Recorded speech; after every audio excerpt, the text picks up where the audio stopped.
Salve e ben trovati a tutti per questo primo appuntamento di una serie di pillole che potremmo definire di linguistica leggera che il Centro per i Servizi Culturali UNLA di Oristano ha voluto regalarvi. Già il titolo di questa serie di incontri svela quale sarà l'oggetto di queste nostre chiacchierate.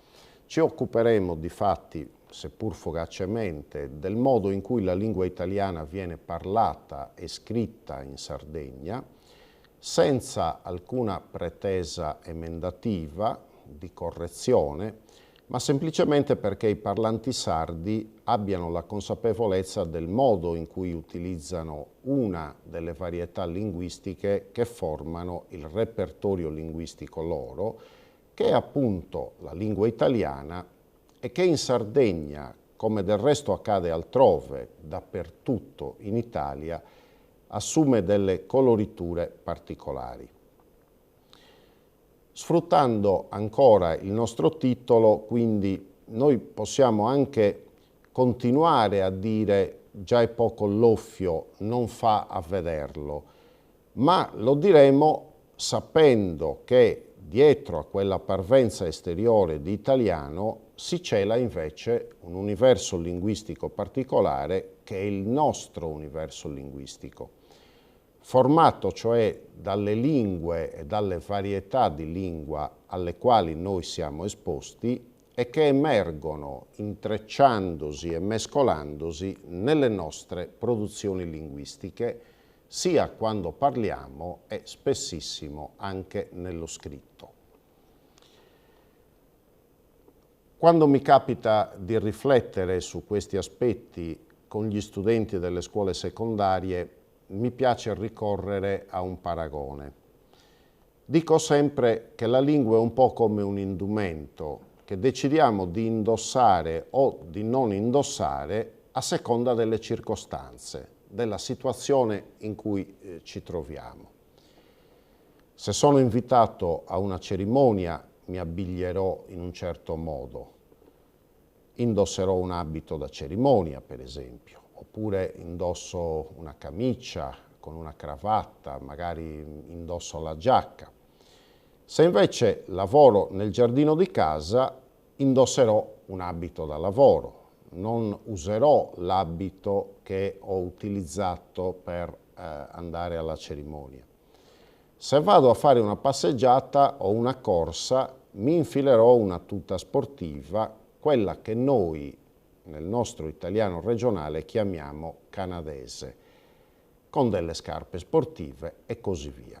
Quindi noi adattiamo il nostro modo di vestire a seconda della situazione in cui ci troviamo ad essere o a seconda del posto in cui dobbiamo recarci.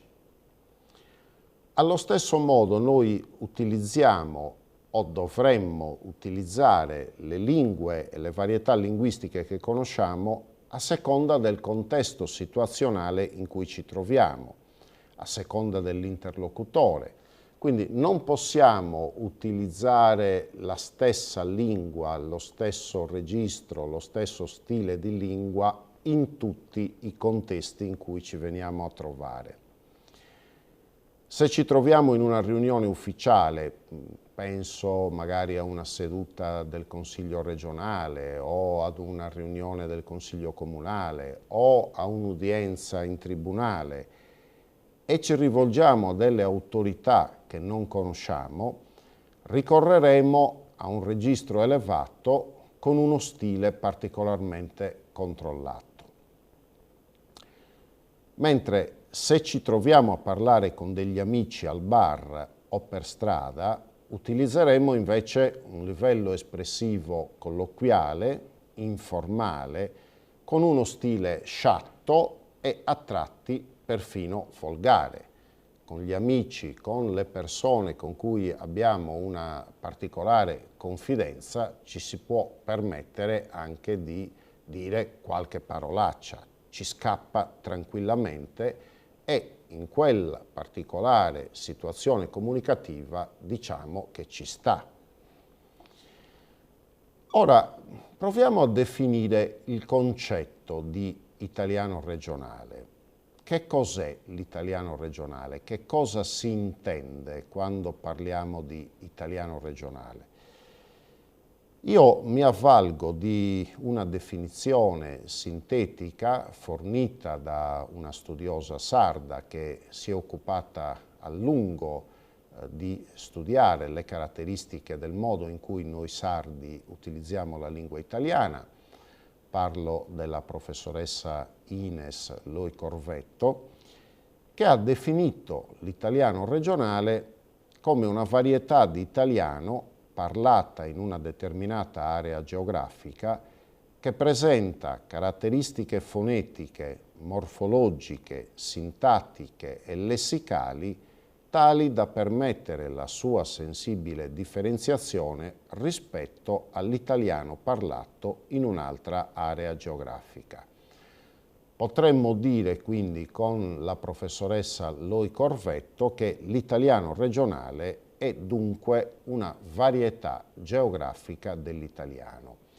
E se ci pensiamo, questo è un po' nell'esperienza di tutti noi. Noi sappiamo bene che l'italiano che si parla in Piemonte è diverso dall'italiano che si parla in Friuli Venezia Giulia o in Campania o in Sicilia o in Sardegna. E in questo senso la regionalità ci porta a pensare alla variazione linguistica che è normale per tutte le lingue storico-naturali. Quali sono le lingue storico-naturali? Sono quelle realmente parlate e tramandate da una generazione all'altra e quindi l'aggettivo regionale che segue il sostantivo italiano ci rinvia a quella che i linguisti chiamano variazione diatopica della lingua, cioè la variazione attraverso lo spazio geografico.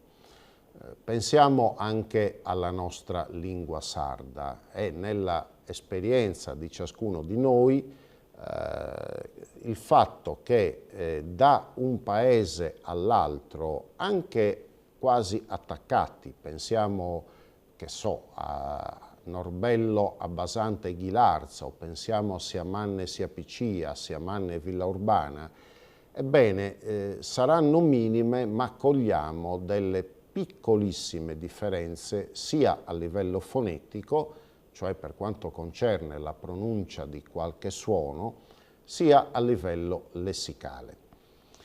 L'italiano regionale dunque è una varietà geografica dell'italiano. Definito così sommariamente il concetto di italiano regionale, io fornirei alcune indicazioni bibliografiche minime per coloro che volessero approfondire le caratteristiche in generale degli italiani regionali presenti nel territorio dello Stato italiano e in modo più particolare dell'italiano regionale di Sardegna. Chiudiamo qui questa prima pillola di linguistica leggera sul modo in cui noi sardi utilizziamo la lingua italiana. Io vi ringrazio dell'attenzione, vi do appuntamento alla clip successiva e allora arrivederci e a Sidorraviri un saluto.